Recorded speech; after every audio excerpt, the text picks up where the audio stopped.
Hi, welcome to Snapshots. I'm Kim. I work for Newmarket and District Youth for Christ, and today we're going to be looking at the Bible, why it's so important and why Christians bother to read it. I became a Christian when I was 22, and not long after that I had a conversation with someone who didn't share my faith and had questions about that newfound faith. And he said to me, "Why would you believe something that was written thousands of years ago by a bunch of old men?"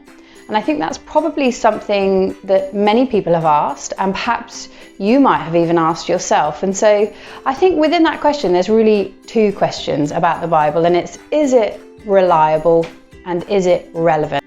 So we're going to answer the question, is it reliable first? And to answer that question, we first have to ask, what is the Bible? And the Bible is not one book, it's actually a library. That's where the word Bible comes from, bibliothèque. It's actually a collection of books written by multiple different authors over 1,000 years of time.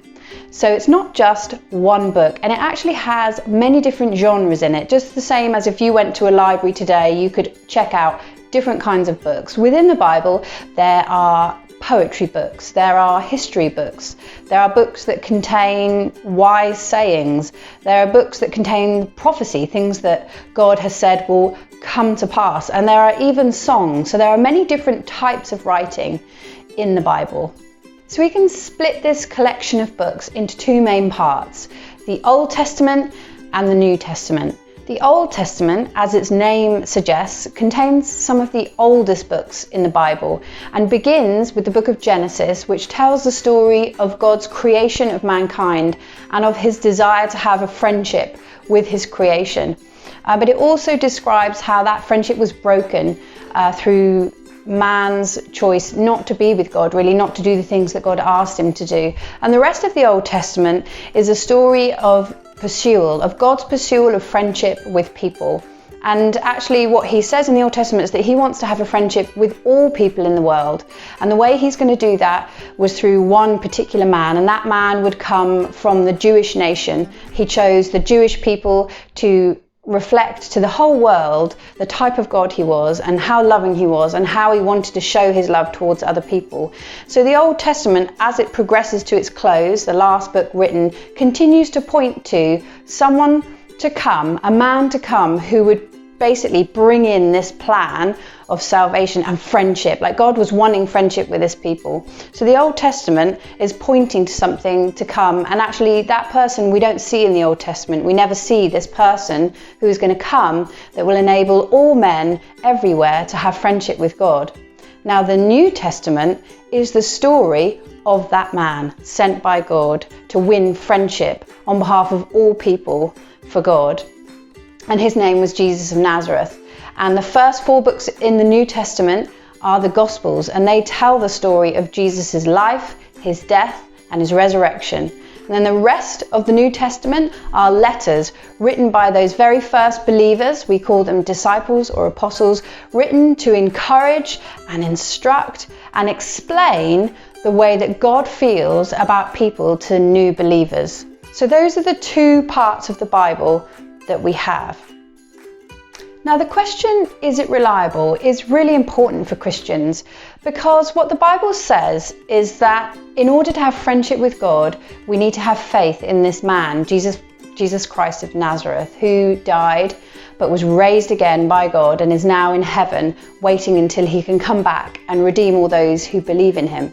And so it's really important for us to believe that those texts are reliable, that man really existed. Is the Jesus that we read about in the New Testament a figure of history, or is he a figment of imagination?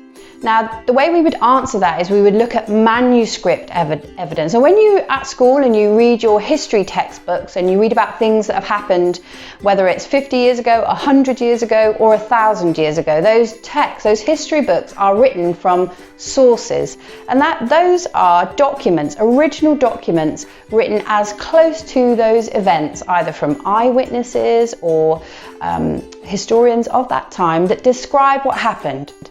And the New Testament manuscripts are the most reliable in the world of any historical document ever, and that is an incredible claim. We have about 5,500 original manuscripts written for the New Testament, and more than that, they're the closest to the actual event. Now, what that means is that we have some manuscripts, some original sources of the Bible that are written within 50 years of the events actually happening, which means that the people who were writing them were potentially alive when Jesus was alive, so less mistakes can be made. And that is amazing. Like C.S. Lewis said, if we are to believe that the New Testament is a reliable and accurate document, we're left with the question of what he said, not if he said it. So we can say, well, he was either a liar, a madman, or he was the Son of God, like he said he was. Now, on to the second question. Is it relevant? How can it be impactful or important for us in the 21st century when it was written so long ago? Now, I actually became a Christian by reading the Bible. We'd been to see The Passion of the Christ, a movie, and I was wrecked by this movie because in it I saw this man who loved people so deeply. I wanted to know more about him and more about why he died. And so I asked my boyfriend to find a Bible, and we found one. And I read it from the first page to the last page because I didn't know how else to read it. And when I'd finished, after about 3 or 4 days, I had become a believer. So the Bible, the New Testament especially, is the text that tells us most clearly about who God is and how we can have a relationship with us, because God has said that in Jesus, he has revealed himself fully. And so if we want to know God, if you believe actually there's more to life than just living and then dying and returning to the dust, that there is a God, that there is more to life, then actually the way to know that God is to know Jesus. And the way to do that is to read the Bible. The New Testament is a testimony of love more than anything else. And love is never irrelevant. It teaches us how to love God and how to love our neighbours and how to love our enemies. It teaches us the grace that is in forgiveness and kindness and patience, and none of those things are ever outdated. So if you're wondering today how you would go about reading the Bible, where you start, my recommendation for you is that you would begin in one of the Gospels, that you would get to know Jesus, and you will see for yourself that it's not irrelevant, because you will read a story of a man who meets people in their brokenness, in their needs, in their sickness, in their poverty, and gives them hope and teaches them of a better way. So pick one of the Gospels, that's Matthew, Mark, Luke, or John, and get to know Jesus. And pray, God is always listening. God says, I'm waiting to be found by you. And so read one of the Gospels and you will encounter Jesus. And if you open your heart to God, he's going to start answering your questions, and we just take it from there. It was great to see you, and we'll see you again next week.